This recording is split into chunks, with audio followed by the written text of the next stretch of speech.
What's poppin'? Brand new whip, just hopped in. I got options. I can pass that bitch like Stockton. Just joshing. I'm spending this holiday locked in. My body got rid of them toxins. Sports in the top 10. Callin' my bitch, tell her bring me that noggin. Brain real good, she a scholar. I like a thing with low mileage, good brain with no college. Call me the baby, no Tyler. I'm real creative and stylish. FN in my denim. I send that hit, make them spin 'em. And I just flew back from LA. Welcome back to the show. For today's segment, we'll be interviewing the standout softball player at the University of Georgia. Please help us in welcoming Ms. Jaiden Fields. Welcome to the show. Thank you for having me. Definitely.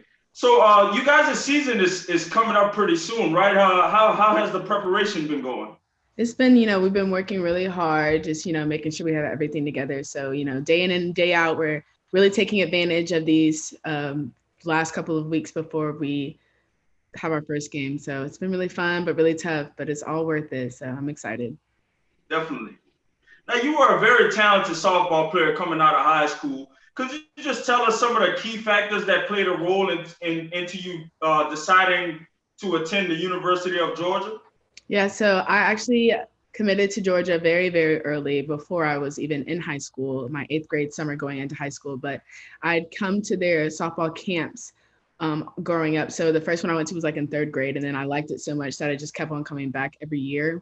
And so eventually it turned into, she's actually kind of good. And then so when I was in 7th grade or whatever, that's when they started recruiting me. And I just fell in love with the campus, loved everything about it. And when I would go to these other softball camps, it never really felt the same. So I knew that UGA was my home then. Definitely. So you do play in the outfield, correct? Mm-hmm. Could you tell us some essential skills that an outfielder must have? And also, there's 3 positions in the outfield. Which one would you say is the most difficult to play? I think some skills that an outfielder should always have is just tracking the ball in. Speed definitely does play a huge role in that, but if you can be able to track a ball as soon as it's hit off the bat, you don't have to be the fastest player on the team. But the toughest position, I would probably say center field, just because it's straight on from the ball, so it's kind of hard to read how far away or close up the ball is. So I don't play center field, but I would definitely say that one is the hardest, so I give a lot of props to my center fielder here at UGA. Definitely. Now, you're also a very great batter as well. Could you tell us what some essential skills that you need to be a fundamentally sound hitter? Yes, I would just say a lot of practice, and it all starts up here. So just knowing your count, knowing what pitches you're looking for, and just I have, luckily for me, hand-eye coordination plays a huge role in that. And so just continuing to work on that, if that is something that you struggle with, is just, practice. Using your bottom half would be like my number 1 tip. And it's been something that if I do, then I do well. And if I don't use my lower half, then I struggle. So I would definitely say that for me personally. Definitely. Now, as I mentioned earlier, you're a very great hitter. Could you take us back to your triple against UNC Wilmington? If you could remember some maybe details about that play, like such as the pitch, the count, just different things of that sort. And would you say that was a pivotal moment in that game? I think we were up pretty high on that team so far, but I think my hit scored us what we needed in order to run roll them. I don't remember exactly what the pitch was. I just knew that I had to do a job for my team. So that was just kind of what it was going into that. Didn't think too much about it. I just, get up there and do what I'm used to doing and just, provide or producing for my team. So that's all I was really thinking then. Definitely. So as I mentioned earlier, the season is right around the corner. Do you have any upcoming goals for the season? And if so, would you mind sharing them with us? Yeah, sure. I would just say to play more free. I think in the past, I found myself kind of like tense. So just number 1 thing is to have fun. That's why I started the game, because I had fun playing it. So just to kind of implement that back into my game and just allow myself to free it up and just have fun. Now, what would you say your plans are after your collegiate softball career? Do you want to move on to the professional softball league? And if not, what do you see yourself doing as a career? Right now, I don't really see myself playing professional softball, but, things could change in the future. Right now, I am a broadcast journalism major, so definitely want to get into some broadcasts and things like that. That's definitely because I know that takes a long time to get, high up and, on ESPN and things like that. So just getting experience there is probably what I'm going to look to do after college. Now, being a student athlete is very time consuming. Could you possibly take us through like a little bit of your schedule just so our viewers can see, how actually time consuming it is to be a student athlete? Yeah, sure. So wake up at around 7 a.m. Well, it kind of depends. It's different for fall and spring, but I'll take you through what I did today actually. So wake up around 7 a.m. for an 8 a.m. lift. Do that, and then come home, make breakfast, do some classes online. And then I had one class that was in person, so I had to go back to campus.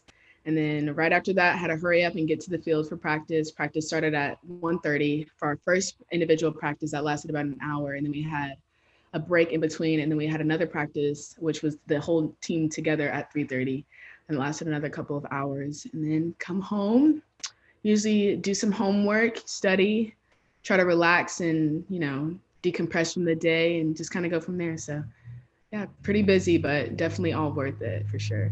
Wow, full-time schedule. Yes, sure. Sleep. Definitely a commitment, yes. So could you possibly tell us your top 5 artists of all time and, who's some of your artists that you listen to before games to put you in the zone? I know for me it was Meek Mill. Meek Mill was a big one. The Wins and Losses album, I was actually jamming that on my way here before the interview as well. So could you just tell us some of your artists that you listen to?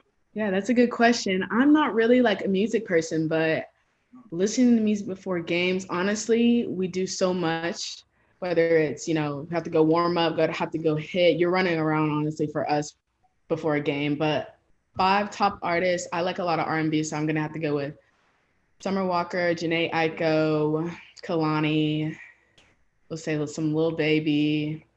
Who else? I'm trying to think. Who's one more I can throw in there? I don't know, you guys. I'm not a big music person. If you have any good songs, send them to me because I would love to listen. I have to think of one more artist that I listen to. I know there's plenty, but I can't think of one off the top of my head, so I'm gonna just have to go with this 4. Right. Well, that's all the questions I have for you. Netterville, the floor is on you. In 2018, you was named 6A Player of the Year, 3-time First Team All-State. Also, you was named Counting Player of the Year in 2018. How does it feel to get those type of awards, knowing all those hard days and long nights of training that you achieved those awards? How did that make you feel? It felt great. It made me definitely realize that, all those long hours, all those early mornings, late nights were worth it. So I'm very grateful for those awards that I received. And hopefully, there's more to come with the hard work that me and my team are putting in right now. In 2018, you hit 15 home runs. How much time do you spend hitting, studying film, and is that a record or at your high school at that time? Yes, it is. I'm pretty sure it's still like the record for the most home runs, but I'd say now I do a lot more film watching and practice than I did then. Then I was just having fun, doing my thing. Like I said earlier, one of my goals is just to kind of implement that fun back into the game. So obviously, a lot of good things come from that. But yeah, definitely right now, like a lot of film watching, we'll watch teams before we play them and, write down each pitcher, what they throw and things like that and go through, our own film and what we can improve on our mechanics and things like that. So yeah, there's definitely a lot that goes into it in order to produce those home runs. What age did you first start playing sports? Name all the sports that you played, and what was it about softball that made you go 1,000% with it? That's a good question. So I started playing sports pretty young. I have a pretty athletic family, so for us, that wasn't really an option. Like we were going to be playing sports. I can't remember I'm sure like 4, 5, 6, very young. And I played, it's hard to name all the sports. I've played pretty much everyone that you could name. Honestly, softball, I ended up quitting all the sports that I would play. And then finally when I was like, Mom, Dad, I want to quit softball, they said no. So that's actually how I ended up sticking with it. And I just eventually fell in love with it. So yeah, a little different than I think a lot of people's stories, but I just wasn't really feeling other sports, although I did play basketball and I ran track in high school. So. Okay, that's nice. What area of your game are you seeking to improve on? Oof. I'd say both, honestly. I don't think there's ever, you can never be satisfied is something that I always tell myself. So I'm always looking to, when, your swing is great, it's like, okay, well, what can I do to make it better? Or when you're doing good in the outfield, okay, so what else can I, work on? So there's always, I think, a lot of little things that you can improve on both sides of the ball for sure. So I definitely say both. How do your mom and dad instill confidence in you to keep your best foot forward and for you to, every time you step on the field, you're like, I want to be the best. I want to be the best outfielder, at least while I'm playing at UGA. I think always just being my number one supporter. I wasn't always good at softball, definitely starting out. I think I bloomed a little later than a lot of people, but, they always believed in me and thought that I was good and could be the best that I wanted to be if I just set my mind to it. So just, I think always having that confidence in me, even when I wasn't doing so great, is what really, allowed me to trust them and to trust them and their confidence in me. What age were you discovered that you had the talent to play the outfielder position? And do you remember the coach or the person that discovered you that? Honestly, I would kind of play a little bit of outfield here and there throughout all my years of softball, but that was never my official position until maybe my senior year of high school. And then I actually came to college doing infield and then I got switched to the outfield. So it just that's a hard question to answer because I've kind of always been back and forth, but it wasn't until college till I officially was like, all right, I'm going to play the outfield. What age did you fall in love with journalism before you wanted to make it your major? I'd say pretty young. I didn't know what it was when I fell in love with it, but I remember being in like 5th grade and I'd want to make YouTube videos and all this stuff. And I know I always have liked sports. And then so about the time I was like in 7th grade, I'm like, hey, I like being in front of the camera. I like sports. I like to talk. So like, this could be something that, I've would be interested in. And so in high school, I took a class where we did a lot of, production and we did the teleprompter and how to show every morning of the school. And so there I was like, oh, well, like I'm good at this. Like, this is really something that I could do. So it just kind of took off from there and has continued to, develop more and more. Do you feel a little pressure on your back to achieve great things at UGA because your last name is Fields and your brother is, in my opinion, is the best quarterback in the country? Do you feel there's a little pressure on you to achieve great things at UGA? I think at first maybe, but that pressure was only put on by myself. I don't think anybody around me really tried to put any pressure on me. So just realizing that, hey, I'm here and he's there, I'm not him and he's not me. So it's just kind of just focus on me and what I'm doing and not really worrying too much about, his success. For my last question, what is your burning desire?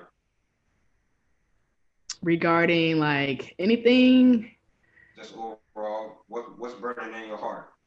Oof, that's my burning desire. Just to be successful, I guess. Like overall, so after graduating and to have a good job, just to have money, burning desire. I don't really know if there's something I think about every day, but yeah, I would just say overall goal and dream is to be successful and put my family in a comfortable position in the future. Yes, ma'am. Well, Jaiden, it's been a pleasure interviewing you. We thank you for coming on our show. And before we close it out, can you tell our viewers your social media platforms? Yes, I think everything is Jaiden Fields, JAIDEN FIELDS on Instagram, Twitter.